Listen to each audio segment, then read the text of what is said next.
रात के 11 बजे थे। आर्यन और उसके दो दोस्त महक और ऋषि रोड ट्रिप पर थे। अचानक तेज बारिश शुरू हो गई। बारिश से बचने के लिए उन्होंने रास्ते में एक पुराना होटल देखा, होटल पाइनवुड। होटल बाहर से बहुत डरावना लग रहा था। रिसेप्शन पर एक अजीब सा बूढ़ा आदमी बैठा था।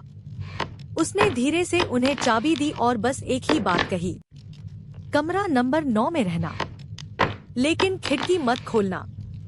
तीनों हंस पड़े। उन्हें ये बस कोई पुरानी कहानी लगी।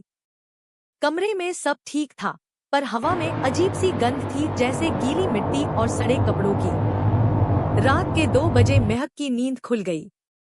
उसने सुना कि खिड़की पर कोई खटखटा रहा है। वह धीरे से उठी और खिड़की की ओर गई। उसने बाहर झांका तो देखा, एक लड़की खड़ी थी, पूरी भीगी हुई, सफेद कपड़ों में, और उसका चेहरा बालों से ढका हुआ था। महक डर के मारे चीख पड़ी। आर्यन और ऋषि जाग गए, पर जब उन्होंने खिड़की देखी वहां कोई नहीं था। उन्होंने सोचा महक को सपना आया है, पर कुछ ही देर बाद बाथरूम का शॉवर अपने आप चल पड़ा। जब आर्यन ने लाइट ऑन की तो बाथरूम के शीशे पर लिखा था, मुझे अंदर आने दो, जैसे किसी ने खून से लिखा हो। अब तीनों डर गए। उन्होंने होटल से भागने का फैसला किया। वो रिसेप्शन पर पहुंचे, लेकिन वहां वही बूढ़ा आदमी टेबल पर पड़ा था। उसकी आंखें खुली हुई थी और वो मर चुका था। और तभी उनके पीछे से वही लड़की खड़ी थी।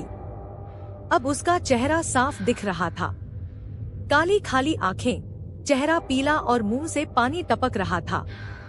उसने धीमे से कहा, तुमने खिड़की खोल दी। और अगले ही पल तीनों बेहोश हो गए।